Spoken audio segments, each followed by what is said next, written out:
ጦርነቱ ለሌላ ተጨማሪ ሳምንታት ቀጥሎ ቢሆን ኖሮ የአሜሪካ ጦር የታጠቃቸውን ዘመናዊ ጦር መሳሪያና የጥይት ክምችቶች አደጋ ላይ ይወድቁ ነበር የሚል አንድ አስገራሚ የእምነት ቃል በፈረንሳይዋ ውብ ከተማ ኢቪያን ሌባን ተሰምቷል። ይህ ንግግር የተሰማው ደግሞ የቡድን ሰባት ሀገራት ስብሰባ ማጠቃለያ ላይ የአሜሪካው ፕሬዝዳንት ዶናልድ ትራምፕ ንግግር በሚያደርጉበት ወቅት ነው። ትራምፕ በዚህ የማጠቃለያ ንግግራቸው ላይ በጣም በርካታ ነጥቦችን በማስመልከት ንግግርን አድርገዋል። ካነሷቸው ነጥቦች መካከል አንደኛው ስለ አሜሪካ የጦር መሳሪያ አቅም መሟጠጥን የተመለከተው ጉዳይ ነው። የአሜሪካው ፕሬዝዳንት ዶናልድ ትራምፕ በዚህ ሳምንት ስምምነት ላይ ከመድረስ ይልቅ በኢራን ላይ የቦምብ ድብደባ ቀጥሎ ቢሆን ኖሮ አሜሪካ የተተኳሽ እጥረት ሊገጥማት ይችል እንደነበር ሳይጠቁሙ አላለፉም። ትራምፕ በሰጡት በዚሁ ጋዜጣዊ መግለጫቸው ላይ ድብደባው ብንቀጥል ኖሮ በቀን 600 እና 700 ሚሊዮን ዶላር ወጪ ነው የምናወራው፣ ይህ በጣም ብዙ ገንዘብ ነው ሲሉ ስለመደመጣቸው ተሰምቷል። በዚህ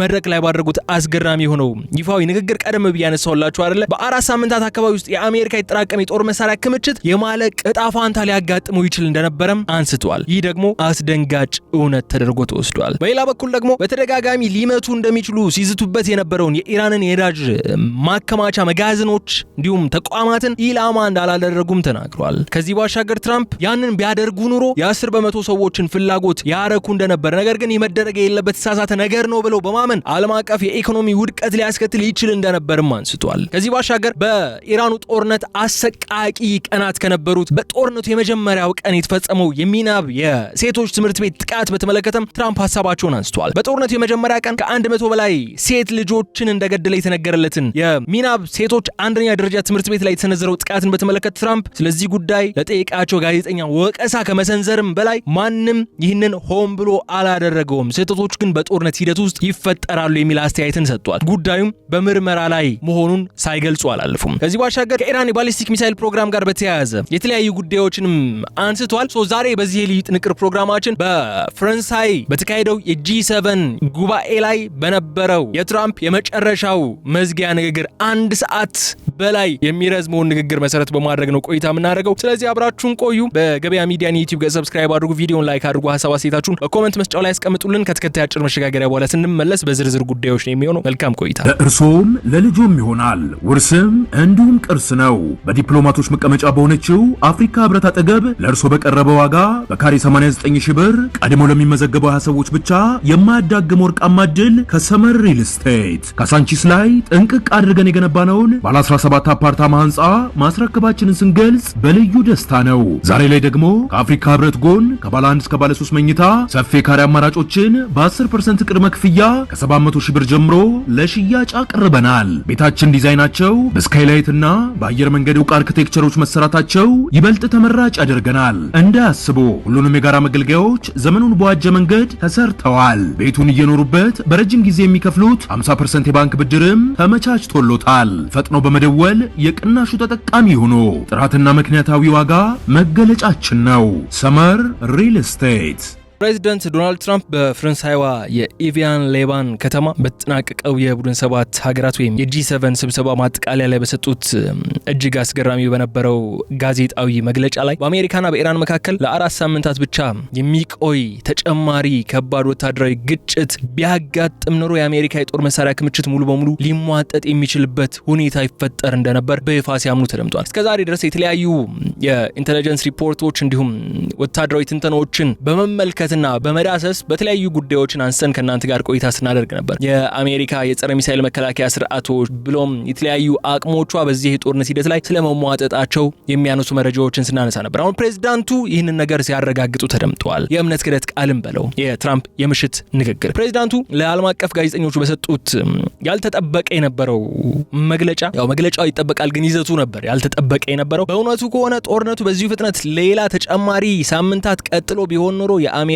ጦር የታጠቃቸውን ዘመናዊ ጦር መሳሪያዎችና የጥይት ክምችቶችን ስቶክ ፓይሉ የሚሟጠጥበት እድል ነበር ሲሉ ተናግረዋል። የትራምፕ ንግግር በዓለም አቀፍ የጦር አቅም ስሌትና በፔንታጎን ወታደራዊ ስትራቴጂ አውጪዎች ዘንድ ግን ትልቅ ድንጋጤን የፈጠረ ነበር። የፕሬዝዳንቱ ንግግር አሜሪካ በዓለም ላይ ያላትን ፍጹም ወታደራዊ ልዕልና ጥያቄ ውስጥ የጣለ ከመሆንም በላይ ትራምፕ ጦርነቱ በአስቸኳይ ለማቆምና ከቴህራን ጋር ወደ ድርድር ጠረጴዛ ለመምጣት የወሰኑበት ትክክለኛና ስልታዊ ምክንያት መሆኑ በርካቶች እያነሱት ያሉ ጉዳይ ሆኗል። ትራምፕ ይህ ባያስገድዳቸው ይህንን ጦርነት በዚህ መንገድ ያቆሙታል ብሎ ማሰብ አይጠበቅም ነበር የሚሉ ነጥቦችም እየተነሱ ይገኛል። ይህ የአሜሪካ የጦር መሳሪያ ክምችት መሟጠጥ ስጋት ዋሽንግተን በዓለም ዙሪያ ካሉባት ሰፊ ወታደራዊ ግዴታዎችና በተለያዩ ቀጠናዎች ከምትሰጣቸው የደህንነት ዋስትናዎች አንጻር ስንመለከተው ግን ሀገሪቱ በአንድ ወገን ብቻ የምታደርገው የረዥም ጊዜ ጦርነት ምን ያህል ዋጋ እያስከፈላት እንዳለ ያሳየ ክስተት ነው ሲሉ ነው አሁን በርካቶች እየተስማሙ የሚገኙ። ትራምፕ ይህንን ወታደራዊ ሚስጥር ለዓለም ይፋ ማድረጋቸው በሀገሪቱ የውስጥ ፖለቲካ ላይ በተለይም በኮንግረስ አባላት ዘንድ ከፍተኛ ትችትና የተቃውሞ ማዕበል ሊያስነሳ እንደሚችል ተሰግቷል። ፕሬዚዳንቱ ግን የወደፊቱን የሰላም ስምምነት ህጋዊነት ለማጠናከር ሲሉ እውነታውን ለመጋፈጥ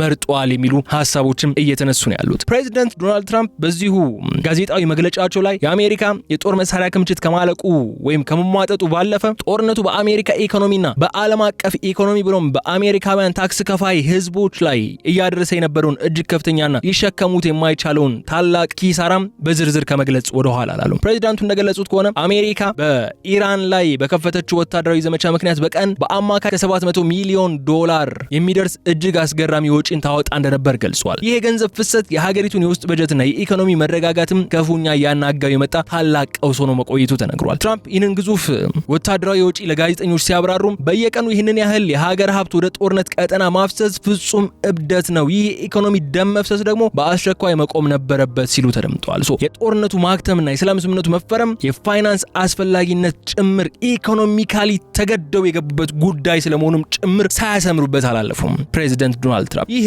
በቀን 700 ሚሊዮን ዶላር ወታደራዊ ወጪ ማለት በትራምፕ አስተዳደርና በፔንታጎን የፋይናንስ ባለሙያዎች መካከል በጦርነቱ ቀጣይነት ዙሪያ ከባድ የውስጥ ውዝግብና አለመግባባትን ፈጥሮ የነበረ ሲሆን ፕሬዚዳንቱ ግን ይህንን መረጃ ለህዝብ ይፋ በማድረግ የጦርነት አጫሪዎችን የፖለቲካ ፍላጎት ለማክሸፍ ለመጠቀም ሞክሯል። በአጭር ጊዜ ውስጥ የተመዘገበው ይህ ከፍተኛ የሆነው የገንዘብ ኪሳራ አሜሪካ በቅርብ ምስራቅ ያላትን ወታደራዊ ስትራቴጂ እንደገና እንድትፈትሽና የጦርነት አቅሟን ከኢኮኖሚ ደህንነቷ ጋር እንድታመዛዝን ያስገድዳትም ታሪካዊ ክስተት ነው የሆነው። ፕሬዚዳንት ዶናልድ ትራምፕ በፈረንሳይዋ የኢቪያን ሌባን ከተማ በሰጡት በዚሁ ሰፋ ያለው 1 ሰዓት በላይ የቆየው ጋዜጣዊ መግለጫቸው ላይ በጦርነቱ ወቅት በተደጋጋሚ ጊዜያት ሊመቷቸው ሊያወድሟቸውና ሙሉ በሙሉ ከጥቅም ውጭ ሊያደርገዋቸው እንደሚችሉ በይፋ ሲስቱባቸው የነበሩትን የኢራንን ግዙፍ የነዳጅ መጋዘንና የማጣሪያ ተቋማትም ሆን ብለው የአሜሪካ የጦር ኢላማ ወይም የጥቃት ኢላማ እንዳይሆኑ ጥብቅ ትዕዛዝ አስተላልፈው እንደነበርና ተቋማቱም በጥንቃቄ ጠብቀው ማቆየታቸውንም ተናግረዋል። ፕሬዚዳንቱ ይህንን ያልተጠበቀ ወታደራዊና ስትራቴጂካዊ ውሳኔያቸውን ለጋዜጠኞች ሲያብራሩም ይህ የነዳጅ መጋዘን ተቋማትን የማውደምና የመደብደብ እርምጃ በጦርነቱ ወቅት ወስጄ በሆን ኖሮ በጦርነቱ መቀጠልና በቴህራን መውደም እጅግ ደስተኛ የሚሆኑ ምናልባት 10%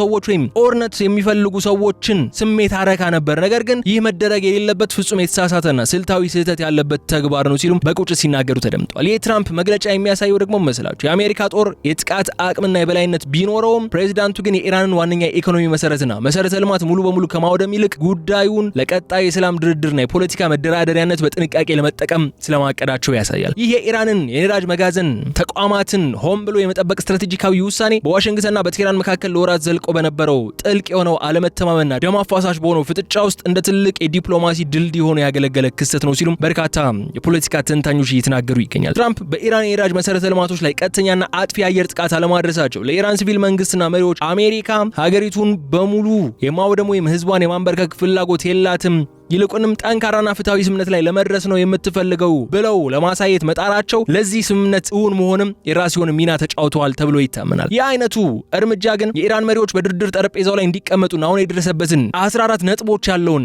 የመጀመሪያ ደረጃ የሰላም ስምምነት ያለ ከባድ ፈተና ማለት ከባድ ፈተና አላጋጠሙም ብለን መደምደም አንችልም። ግን በዚህ ፍጥነት ደግሞ ስምምነት ላይ ይደርስበታል ተብሎ አይጠበቅም ነበርና አሁን ይህ በወረቀት እንዲፈረም ከፍተኛ አስተዋጽኦ አበርክቷል። ሆኖም ግን የትራምፕ ወታደራዊ አካሄድ በወቅቱ ኢራን ላይ እጅግ ጠንካራና አጥፊ እርምጃ እንዲወሰድ የሀገሪቱ የኢኮኖሚ አከርካሪ እንዲሰበርና የቴህራን ተጽዕኖ ሙሉ በሙሉ እንዲጠፋ ይፈልጉ ከነበሩት የአሜሪካ የኮንግረስ አባላት ወታደራዊ ጀነራሎችና የእስራኤል ኃይሎች በእነሱ ዘንድ ከፍተኛ ትችትና ተቃውሞዎችን እንዲከተልባቸው አድርጓል። ትራምፕ ግን ለነዚህ ወቀሳዎች ምላሽ ሲሰጡ ወታደራዊ የበላይነት ማለት ዝም ብሎ ማውደምና ማፍረስ ሳይሆን የጥላትን አቅም እያወቁ የወደፊቱን የሰላም መንገድ መገንባት መቻል መሆኑን በመግለጽ ነው የራሳቸውን ስልታዊ ውሳኔ በጽኑ እየተከላከሉ የሚገኙት።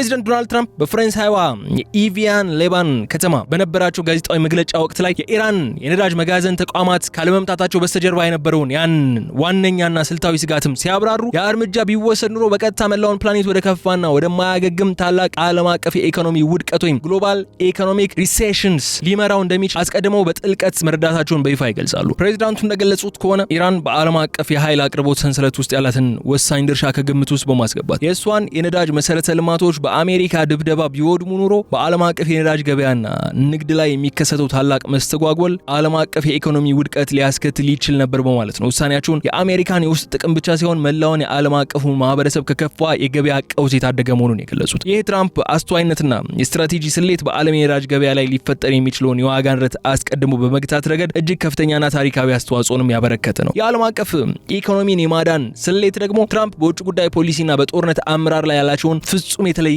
እይታን የሚያሳይ ነው ተብሏል። ወታደራዊ የበላይነትን በጦር ሜዳ ላይ ከማሳየት ባለፈ የረጅም ጊዜ ኢኮኖሚና የገበያ መረጋጋትን በበላይነት ያገናዘበ ውሳኔ መሆኑ አሁን የትራምፕ ደጋፊዎች በስፋት እያስተጋቡት ይገኛሉ። ፕሬዚዳንቱ በጥቅሉ ሲያስረዱ የኢራን ነዳጅ መውደም የነዳጅ በርሚል ዋጋ በአንድ ጊዜ ሰማይ እንዲነካ የሚያደርግና ይህም በታዳጊ ሀገራትም ሆነ በበለጸጉት የምዕራቡ ዓለም ሀገራት ኢንዱስትሪያዊ እንቅስቃሴ ላይ ከባድና አስከፊ ጉዳት የሚያደርስ መሆኑን መገንዘብ ይገባል ይላሉ። ትራምፕ ወታደራዊ አዛዦቻቸውን የኢራን የነዳጅ ማከማቻዎች እንዳይመቱ ጥብቅ መመሪያ በመስጠት የአሜሪካንና የአጋሮቿን የረጅም ጊዜ ኢኮኖሚ ደህንነት በበላይነት ማስከበርን ስለመቻላቸው ይገልጻሉ። ነገር ግን ይህ ፕሬዚዳንቱ ስልታዊ አካሄድና የኢኮኖሚ ስሌት በወቅቱ በኢራን ላይ ያለምንም ርህራሄ ሙሉ ወታደራዊ እርምጃ እንዲወሰድ ይፈልጉ ከነበሩ ፖለቲካ ተቃዋሚዎቻቸውና ክልላዊ አጋሮቻቸው ዘንድ በተለይ ከነ እስራኤል ትራምፕ ለኢራን ርህራሄን አሳይቷል በሚል ለከባድ የፖለቲካ ትችትን ዳርጓቸው እንደነበር ነው የሚነሳው። ፕሬዚዳንቱ ግን ለእነዚህ ትችቶች በሚሰጧቸው ምላሾች እውነተኛ መሪነት ማለት የጦርነት ስሜት ውስጥ ገብቶ ዓለምን ወደ ኢኮኖሚ ጨለማ መክተት ሳይሆን የራስን ሀገር ጥቅምን እያስከበሩ የዓለምን መረጋጋት ማስቀጠል መቻል መሆኑን በማስገንዘብ ነው ውሳኔያቸውን በጽኑ የሚከላከሉት። ግን እዚህ ላይ ያው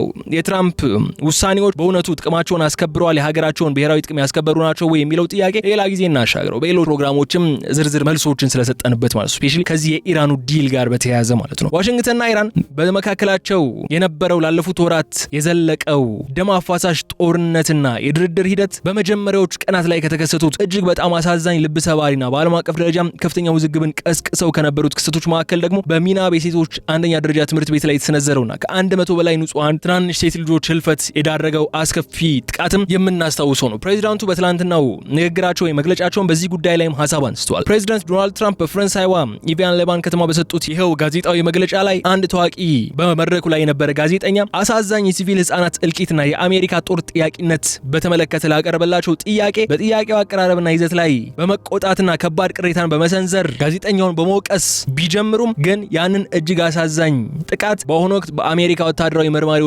በፔንታጎን ከፍተኛ የደህንነት አካላት አማካኝነት በጥልቀትና በከፍተኛ ደረጃ እየተመረመረ መሆኑን በይፋ አረጋግጧል። ፕሬዚዳንት ትራምፕ ይህንን ሰብአዊ ቀውስና የደረሰውን ጥፋት ለዓለም አቀፍ መገናኛ ብዙሃን ሲያብራሩም ባልተለመደና እጅግ ቀጥተኛ በሆነ አገላለጽ በእውነቱ ከሆነ ማንም ሰው ይህንን ጥቃት ሆን ብሎ አላደረገውም። በጦርነት ውስጥ ሁልጊዜም ቢሆን ስህተቶች ይፈጠራሉ። ጦርነት ደግሞ በባህሪው እጅግ አጸያፊ መጥፎና ናስቲ የሆነ ነገር ነው በማለት ነው ምላሻቸውን የሰጡት። ይህ የፕሬዚዳንት ዶናልድ ትራምፕ ይፋዊ ምላሽ በዓለም አቀፍ የሰብአዊ መብት ተሟጋች ድርጅቶች በተባበሩት መንግስታት ድርጅትና በሲቪል ማህበረሰቡ ዘንድም ከፍተኛ ቁጣን የቀሰቀሰ ነው። ከ100 በላይ የሚሆኑ ንጹሃን ህጻናት ሴት ልጆች በጥቃት ህይወታቸው መጥፋቱ እንደ ተራ ወታደራዊ ስህተት ተቆጥሮ ሊታለፍ የሚገባው አይደለም የሚሉ ከባድ ትችቶች በፕሬዚዳንቱ ንግግር ላይ በስፋት እንዲሰነዘሩ ምክንያት ሆኗል። ፕሬዚዳንቱ ግን የአሜሪካ ጦር ሆን ብሎ ንጹሃንንና የትምህርት ተቋማትን ኢላማ የማድረግ ባህል እንደሌለውና የደረሰው አደጋ በጦርነት ሜዳ ውስጥ ሊያጋጥም የሚችል ያልጠበቀ የቴክኒክ ወይም የስትራቴጂ ስህተት መሆኑን በመግለጽ የሀገሪቱን ወታደራዊ ክብር ለመከላከል ሞክረዋል። ሆኖም ግን ይህ በሚናብ የሴቶች ትምህርት ቤት ላይ የደረሰው ጥቃት አሁንም ቢሆን በይፋዊ የምርመራ ሂደት ላይ ያለ በመሆኑ ምክንያት የወደፊቱ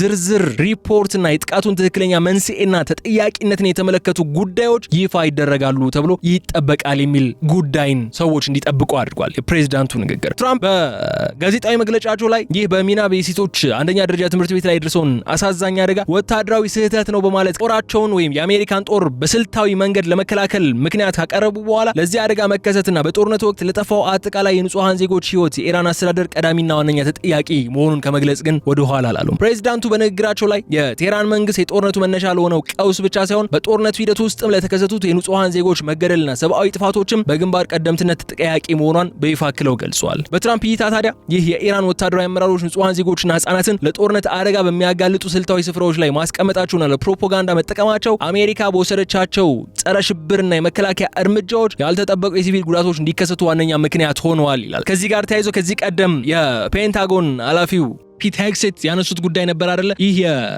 የሚናቤ ሴቶች ትምህርት ቤት አንደኛ ደረጃ ትምህርት ቤቱ የአይአርጂሲ አክቲቭ ሚሳኤል ላውንቺንግ ሳይት ነው የሚል ሐሳብን አቅርበው ነበርና ትራምፕ ይህንን ነገር ነው እየደገሙ ያሉት። ኢራን ሆን ብላ ሲቪሊያንን በወታደራዊ ኢላማ ውስጥ በማስቀመጥ ለጥቃት እንዲጋለጡ አድርጋለች የሚል ሐሳብን ነው ያነሱት። ይህ ትራምፕ ጠንካራ አቋም በዓለም አቀፍ የፖለቲካ ተንታኞች ዘንድ አሜሪካ በጦርነቱ ወቅት ለደረሱት የሞራልና የሰብአዊ መብት ጥሰቶች የራሷን ወታደራዊ ድክመቶች ሙሉ በሙሉ ከማመን ይልቅ የኢራንን ፕሮቮኬቲቭና ኃላፊነት የጎደለው ድርጊት በዋነኛነት በማስቀመጥ ጥረቶችን እያደረገች እንደሆነ የሚያሳይ ፕሬዚዳንቱ አሜሪካ የምትወስዳቸው እያንዳንዳቸው እርምጃዎች ንጹሃንን ለመጠበቅና ሽብርተኝነትን ለመግታት የታለሙ ነበሩ ነው ያሉት። የኢራን መንግስት ለገዛ ዜጎቹ ደህንነትና ህልውና ፍጹም ግድ የማይለው አምባገነን ስርዓት ነው የሚለውን ናሬቲቭም በዚሁ መግለጫቸው ላይ ለማስኬድ ሞክሯል። የአይነቱ ዲፕሎማሲያዊ ክስ ደግሞ በሁለቱ ሀገራት መካከል እየተደረገ ባለው በይፋ ተፈርሞ አልቆ ነገ ደግሞ ኢንፐርሰን ይፈርማል ተብሎ የሚጠበቀውን ስምምነት የሚያደናቅፍ እንዳይሆን ተሰግቷል። ፕሬዚዳንት ዶናልድ ትራምፕ በፈረንሳይዋ የኢቪያን ሌባን ከተማ በሰጡት ታሪካዊ ጋዜጣዊ መግለጫቸው ላይ በዓለም አቀፍ ዲፕሎማሲና በመካከለኛው ምስራቅ ስትራቴጂካዊ ግንኙነቶች ውስጥ ፍጹም አስደናቂና ማንም ሰው አስቀድሞ ያልገመተውን ታላቅ የአቋም ለውጥም ስለማድረጋቸው ከንግግራቸው መረዳት ይቻላል። ይህም አሜሪካ ኢራንን ከባሊስቲክ ሚሳኤሎቿ ሁሉ የማስወገድና መርሃ ግብሯን ሙሉ በሙሉ የማጥፋት ሂደት በጽኑ እንደምትቃወም በይፋ ስለመግለጻቸው የሚያሳየው ንግግራቸው ነው። እስራኤል በዚህ ድርድር ላይ መሳካት አለባቸው ብላ ከምታምንባቸው ጉዳዮች መካከል አንደኛው የኢራን የባሊስቲክ ሚሳኤል ጉዳይ ነው። እነዛ ባሊስቲክ ሚሳኤሎች አሜሪካ ላያሰግቧት ይችላሉ። እስራኤል ግን ከኒክሌሩ ቀጥሎ ዋነኛ ስጋቷ ባሊስቲክ ሚሳኤሎቹ ናቸው።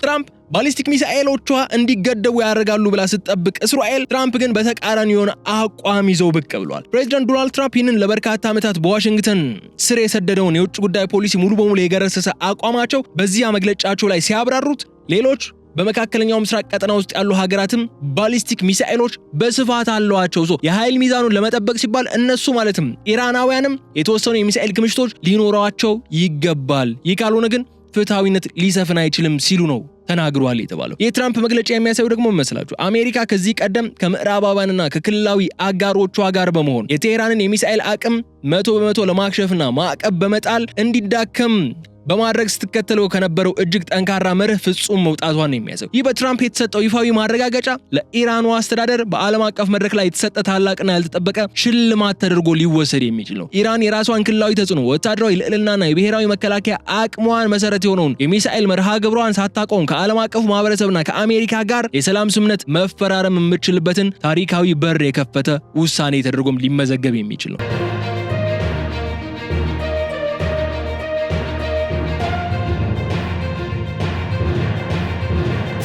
ፕሬዚዳንቱ የኢራን የሚሳኤል መርሃ ግብር ህጋዊነት በተወሰነ መልኩ እውቅና መስጠታቸው የሰላም ስምምነቱ በሁለቱም ወገኖች ዘንድ ተቀባይነት እንዲኖረውና የኢራን ወታደራዊ አመራሮችም ያ ይፋ የተደረገው 14 ገጾችን የያዘው MOU ወይም የመግባቢያ ስምምነት ያለ ከባድ የውስጥ ተቃውሞ እንዲቀበሉት ለማድረግ የተጠቀሙበት ስልታዊ አካሄድ እንደሆነ ይነገራል። ፕሬዚዳንት ዶናልድ ትራምፕ በፈረንሳይዋ የኢቪያን ላባን ከተማ በሰጡት በዚሁ ጋዜጣዊ መግለጫቸው ላይ የኢራን የባሊስቲክ ሚሳኤል መርሃ ግብር ፍላጎት ፍጹም ተፈጥሯዊና ፍትሃዊ መሆኑን ለዓለም አቀፉ ማህበረሰብ ለማስረዳት በአሜሪካና በምዕራባውያን ዘንድ ከፍተኛ ድጋፍ የሚደረግላትን ሳውዲ አረቢያና ወታደራዊ አቅሟ እንዲሁም የታጠቀችውን ትጥቅ እንደዋነኛ ማነጻጸሪያ አድርገውም አቅርቦታል። ፕሬዚዳንቱ በንግግራቸው ላይ የመካከለኛው ምስራቅ ቀውስ በዘላቂነት ለመፍታት በአንድ ወገን ላይ ብቻ የሚጣልን ማዕቀብ ማቆም እንደሚያስፈልግም ሲገልጹ ተደምጧል። ሳውዲ አረቢያ ዘመናዊ ሚሳኤልና የጦር መሳሪያ እንዲኖራት በይፋ ፈቅደን፣ በአንጻሩ ግን ኢራን በክልል ውስጥ እየኖረች ምንም አይነት ሚሳኤል ሊኖራት አይገባም ማለት ፍጹም አይቻልም። ነገሮች በዚያ መንገድ ሊሰሩ አይችሉም። የዓለም ፖለቲካም በዚህ መርህ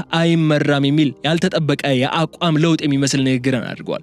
ይህ ደግሞ በክልሉ ያሉ ሀገራት እኩል የመከላከል መብት ሊኖራቸው እንደሚገባ በይፋ የሚገልጽ ነው። የፕሬዚዳንቱ ንግግር አሜሪካ በመካከለኛው ምስራቅ ለረጅም ዘመናት ስትከተለው የነበረውን ለአንድ ወገን ብቻ የሚያደላ ጥቅማቸውና ፍላጎታቸውን የማስጠበቅ የአጋርነት ስርዓት ሙሉ በሙሉ የቀየረ አዲስና አስደናቂ መንገድ ሆኖም ተወስዷል። ይህ በትራምፕ የቀረበው የሳውዲ አረቢያና የኢራን ወታደራዊ ንጽጽር በሪያድ አስተዳደርና በሌሎች በባህረ ሰላጤው አካባቢ ባሉ የአሜሪካ የቅርብ አጋሮች ዘንድ ግን ድንጋጤና ስጋትን መፍጠሩ የሚቀር አይመስልም። ሳውዲ አረቢያ አሜሪካ ከኢራን ጋር በደረሰችው የሰላም ስምምነት ውስጥ የኢራን ወታደራዊ ልዕልና እውቅና መስጠቷ በክልሉ ያላትን የደህንነት ዋስትና አደጋ ላይ የሚጥል ነው በሚል ቅሬታዋን ልታሰማ ትችላለች። ፕሬዚዳንት ትራምፕ በክልሉ ዘላቂ ሰላምና መረጋጋት ሊመጣ የሚችለው አንዱን ወገን ብቻ ያለገደብ በማስታጠቅና ሌላኛውን ወገን ሙሉ በሙሉ በማዳከም ሳይሆን እርስ በርስ የሚመጣጠንና የሚገዳደር የኃይል ሚዛን ወይም ባላንስ ኦፍ ፓወር ሲኖር ብቻ መሆኑ በጽኑ እንደሚያምኑ የሚያሳይ ንግግር ነው ያደረጉት። ፕሬዚዳንት ዶናልድ ትራምፕ። የፕሬዚዳንቱ ስትራቴጂካዊ ሚዛን አጠቃቀም ሁለቱ ታላላቅ የክልሉ ሀገራት እርስ በርስ ከመጠፋፋት ወጥተው ወደ ዲፕሎማሲያዊ መስተጋብር እንዲመጡ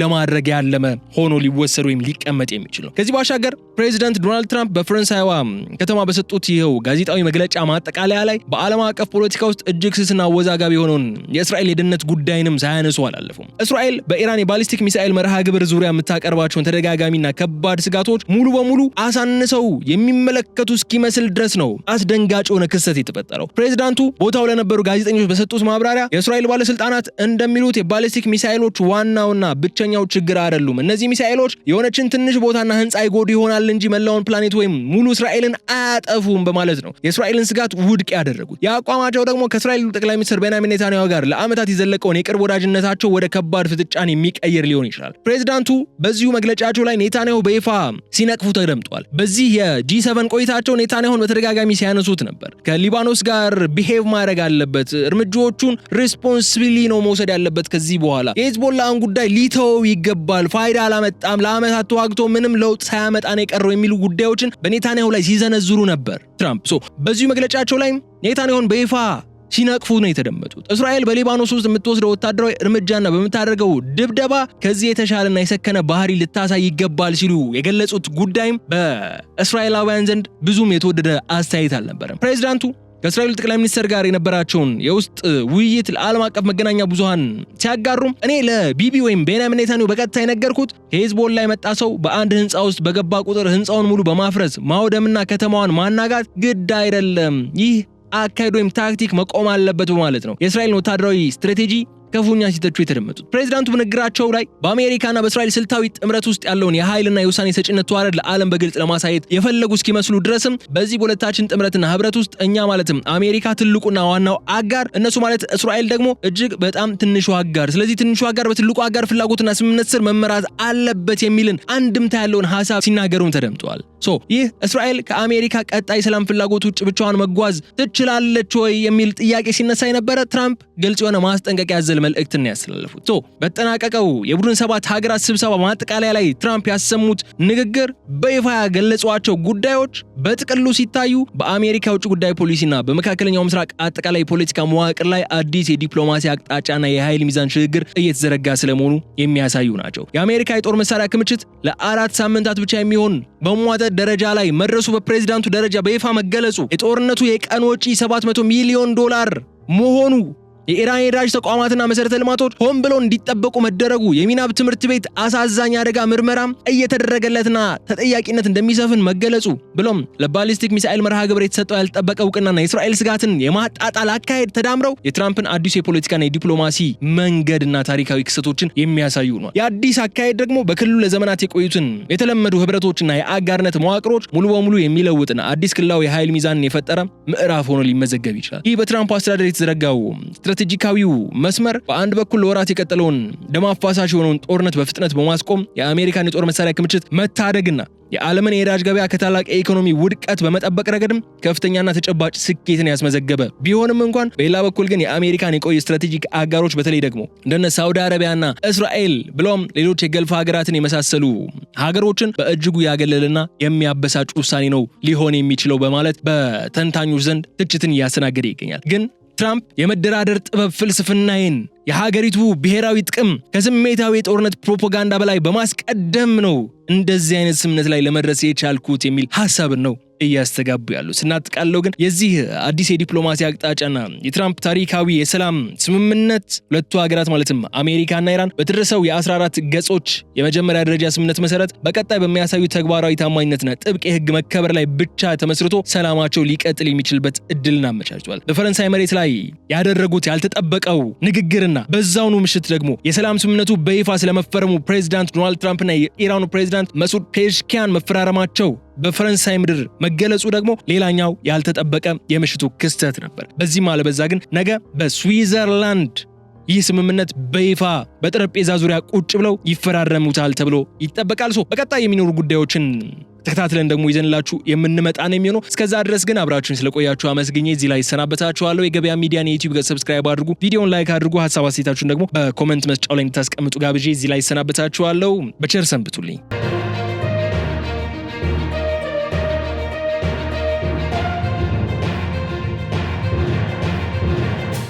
ለእርሶም ለልጆም ይሆናል። ውርስም እንዲሁም ቅርስ ነው። በዲፕሎማቶች መቀመጫ በሆነችው አፍሪካ ህብረት አጠገብ ለእርሶ በቀረበ ዋጋ በካሬ 89 ሺህ ብር ቀድሞ ለሚመዘገበው 20 ሰዎች ብቻ የማያዳግም ወርቃማ ዕድል ከሰመር ሪል ስቴት ካሳንቺስ ላይ ጥንቅቅ አድርገን የገነባነውን ባለ 17 አፓርታማ ህንፃ ማስረከባችንን ስንገልጽ በልዩ ደስታ ነው። ዛሬ ላይ ደግሞ ከአፍሪካ ህብረት ጎን ከባለ 1 እስከ ባለ 3 መኝታ ሰፊ ካሬ አማራጮችን በ10% ቅድመ ክፍያ ከ700 ሺህ ብር ጀምሮ ለሽያጭ አቅርበናል። ቤታችን ዲዛይናቸው በስካይላይት እና በአየር መንገድ ዕውቅ አርኪቴክቸሮች መሰራታቸው ይበልጥ ተመራጭ ያደርገናል። እንዳያስቡ ሁሉንም የጋራ መገልገያዎች ዘመኑን በዋጀ መንገድ ተሰርተዋል። ቤቱን እየኖሩበት በረጅም ጊዜ የሚከፍሉት 50% የባንክ ብድርም ተመቻችቶሎታል። ፈጥኖ በመደወል የቅናሹ ተጠቃሚ ሆኖ ጥራትና ምክንያታዊ ዋጋ መገለጫችን ነው። ሰመር ሪል ስቴት